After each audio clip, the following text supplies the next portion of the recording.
All right, what's up, guys? We have the May hot sheet for you today. We're going to talk about some real estate news and some going-ons up here in North Idaho. So if you're coming from out of the area and you're curious about the market, this video is probably for you. We're going to break down some numbers, break down a couple of recent articles out there, and listen to Dave's words of wisdom. So here we go. Hey, if you're out there and you're new to this channel, hit that subscribe button and tap the notifications bell because we put out a ton of great content, all related to North Idaho. Also, check out our podcast. It has officially been rebranded. It's going to have a new name. It's coming. New sign's coming. Freaking new signs. It's going to go in my barn of old signs. The North Idaho Experience. That will be the new name of the YouTube channel and the podcast. So there you go. That stuff is coming out. Check for all of that. And remember, guys, if you're looking to move right now or 12 months from now, give us a call, text, or email. We are here on this end, ready to help you make that smooth move right here to North Idaho.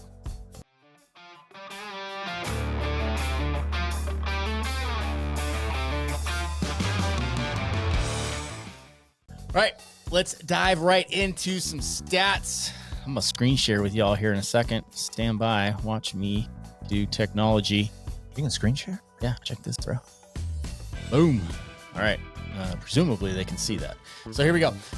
This is an article that just came out, and it fictitiously talks about the new NAR Settlement. It's the National Association of Realtors. You may or may not have heard of this. We are already starting to get questions about it, even though it has not been signed yet or whatever, adjudicated, whatever happens there. So it's not official yet, but we are getting a lot of questions about it. So we wanted to dive into it a little bit and see how it's going to change things on the real estate side. I have a very particular problem. I have a problem with this particular little paragraph right here. Going forward, sellers will pay only their listing agent while buyers will pay their agent out of pocket. So let's start with the listing agent. We're obviously we have a lot of listings out there. So I'm going to start from the listing side, because a lot of people are concerned, buyers now aren't going to want to use an agent. You need to use an agent, and there's a few reasons why. And I'll tell you this, if we're the listing agent, we are still going to encourage our clients to either offer a concession so that can go towards the buyer's agent's fees, or ultimately we want to have another agent on the other side. There's a few reasons for that. One, there's a lot of liability that comes about it if there's one agent handling both sides of the transactions. That doesn't mean that we can't do that. We're doing that right now with one, and it's something we have to be cautious about because you're advocating for two separate parties. You're negotiating against yourself in good faith for both sides. That is not ideal. You want to have somebody that's actually negotiating for you. So we encourage our listings to make sure that we are going to provide some sort of compensation, whether that be through a credit so that the buyer can pay their agent with a credit so they don't have to pull money out of their pocket, or something of that sort. The reason this is important, one, is the legality of it. If somebody comes in, there can be a lot of issues if they don't have somebody that's looking out for their best interest. As a buyer, you want somebody that understands the market, and it's going to be tough. A lot of people are freaked out now because they're like, well, how do I pay an agent? How does that money come out? That's where we'll talk to you about options. Yes. Will you be on the hook to pay your agent? Absolutely. Nobody's working for free. However, there's ways that we can help you negotiate that into your offer to where you don't have to pull any money out of pocket to pay your agent, and you still have representation. This is going to be the going thing for a lot of people. There's even lenders right now that are going to be offering credits so that you can actually pay your real estate agent and have a professional represent you. And I laugh about this all the time, because if somebody were to come to me and I was a listing agent, if you were the buyer's agent, or if you were just buying a house and you didn't have an agent and you brought an offer to me or said, hey, we want to make an offer, I would write it up in the best interest of my clients. I would make sure that certain fees that maybe we would normally pay would go to you. I would provide the comps that I need for that house to show the value higher than what you may if you had a professional that was helping you. So there's a lot of ways that buyers are actually going to lose out on more money if they didn't pay a professional. On the same side, you have the listings where if you're not going to offer a concession to help that person be represented, help them bring their attorney to the table, right? They're professional with them. Then you're going to lose a ton of buyers, because buyers are not going to be able to afford if they have to pay for their own, if their own buyer, their own buyer's agent. So there's a lot going into it, but ultimately nothing really has changed. We've always had to do buyers rep agreements. We've always done them with our clients, to where our clients, if we weren't going to get paid, they're on the hook to pay us. Luckily, there's always been an agreement in the MLS, and now we're just going to have to look at it from a different perspective. But definitely, feel free to call us still, because we can still help you navigate that, so it's not money coming out of your pocket necessarily. Yeah, it goes on to say, experts expect some buyers to forego an agent entirely or use a discount broker. 100%. There will always be people out there that think that they can get a better deal by not using a professional. Right. Bad idea. As Dave, you kind of just laid out why that's a bad idea. This whole thing kind of ticks me off. This all started because there was a claim of price fixing, which is kind of nonsense in my opinion. Those contracts, they come blank. When we go to your house for a listing, they're blank. So there is always negotiation on the commission side, right? It's always been that way. There's no set fee. And when I start thinking about all of these other businesses, like, are they coming next? Attorneys, 33%, right? That's attorneys will always get their money. That's always a good thing, right? So are they price fixing? What about a waitress at a restaurant or waiter? 18%, right? 20%. Like that. These are so, who's next? I don't like this thing entirely from a number of reasons, but that's why. And I'm curious to see, what other businesses start to go this same route. And I don't know really who's pushing it and why, but I'm suspicious. There you go. Moving so fast. 10 best places to live in Idaho in 2024. So, this is kind of interesting. I was perusing this, full disclosure, someone probably made this with AI, but, it's a Redfin blog. There you go. Oh, Redfin. Good old Redfin. Boise, Idaho, number 1, believe it or not. Number 1 place to live in Idaho. And look at that population, 236,000. So Boise is like, that is so many people. It's a lot of people, man. Idaho, keep in mind, Idaho has a population under 2 million entirely. So a big chunk of them live in the Boise and that's area. Not greater Boise. That's just Boise. That's just the city, right? Yeah. Greater Boise is like 800,000 when you include all of the cities around it. Yeah, a lot of people. A lot of people down there.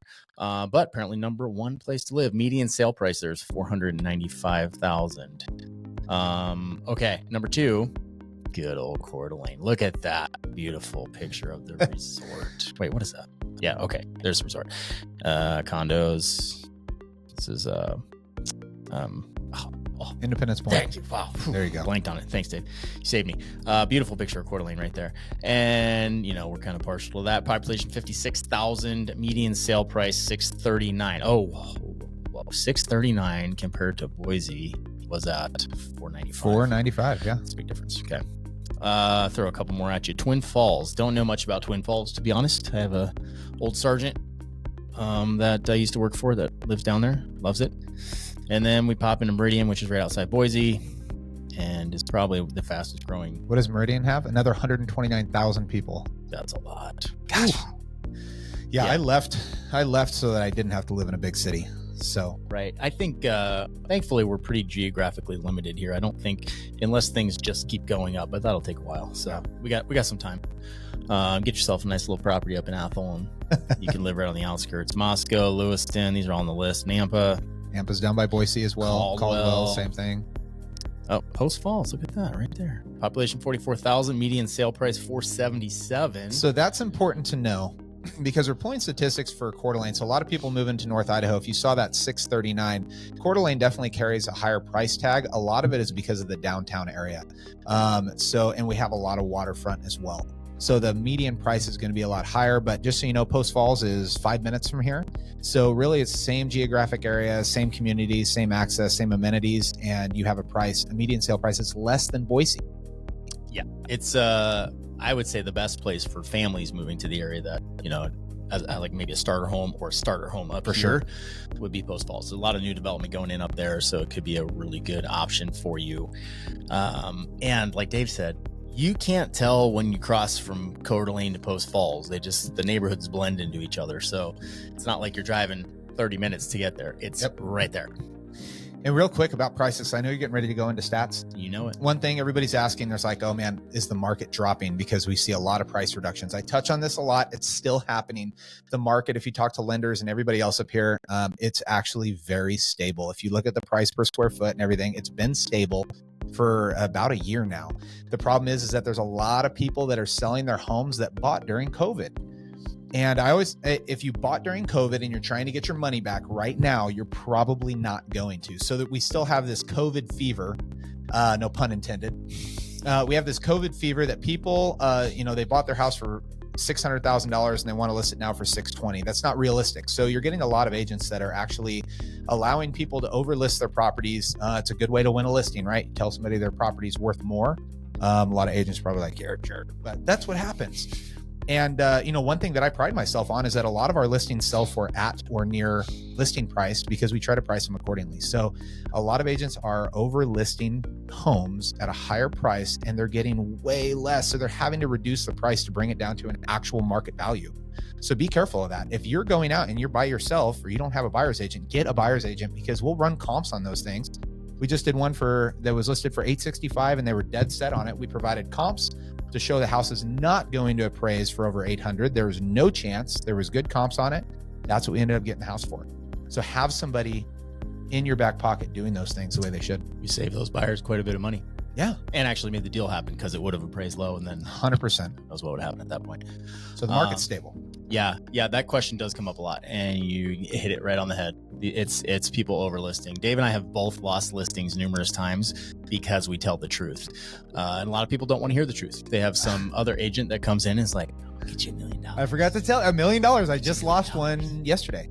I told them their property's worth $750,000. Another agent told them it's worth $1 million, and so they're. It will sell for $750,000 after the heartache and the emotion. Hey, if they get $1 million for it, I'm sure. psyched, That's great. Yeah, probably not. So keep an eye out for that. And keep that in mind if you are going to list and you talk to an agent or us, and we're like, oh, it's like because we base it on actual facts and comps. Like talk to a few agents, talk to us, talk to other agents. Just ask, get some good information. So. I am going to make the argument that we are sliding towards a buyer's market right now, Dave. And you might see it otherwise or might not. I don't know, but let's dive into it. So the absorption rate for May is at 5.2. That's 5.2 months supply of inventory sitting on the market. If you look, May of 23, it was at 4.19. It has just been creeping up every month that we do one of these. It's going higher and higher. Yep. And 6 months is a balanced market, right? That's what they say. Okay. But when you look at all the other facts here, I'm just like, man, I think we're like, okay, for example, median days on the market. So homes are sitting on the market. This is compared to last year. This is May of last year, May of this year, but they're starting to sit on the market a little bit longer, median and average. And that combined with the increased inventory is making me say, okay, I think we're getting there. Yeah. Where buyers are going to start having the upper hand again and game on. Yes.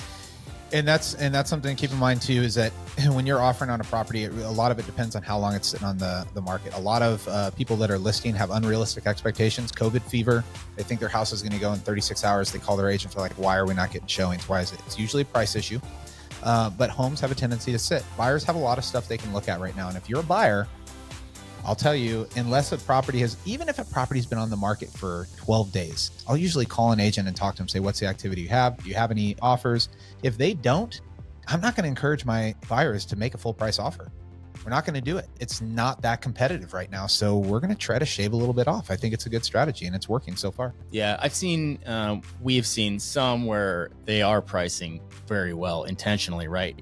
And, within a few days, it's like multiple offers.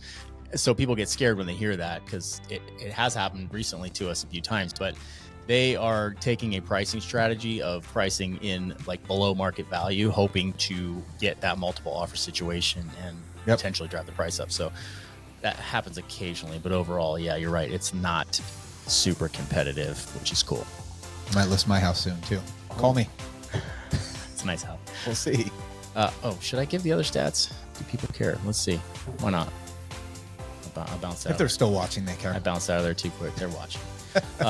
So median list price currently $652,000. That is up just a smidge from last year at this time, which was $649,000. And then median sale price is $538,000, which is also up 2.5% from last year. So take that as it is. And as we talked about, like, those numbers sound really high, but there are plenty of homes priced below that here if that's out of your budget. Low 400s, high 300s. You're looking at a bunch today? Yep. So they're out there. Don't be super discouraged. But I can tell you for a fact, you will not find 20 acres with a 3,000 square foot house for $250,000. Yes. So please don't call me and ask. That no longer exists. That's it. So we covered all the topics. Thank you, guys. Any further thoughts? No, if you guys have questions, just give us a call because we want to help strategize with you. If you have questions about what to do ahead of time, how the market's going, or what you should do in a situation, then call us and we'll walk you through it and give you an idea so that at least you're best prepared if you're going to make an offer or anything else on the property. Yeah, we live this every day. Every day. If you love your job, you never work a day in your life, Dave. I'm working. Thank you, guys. We will catch you on the next video.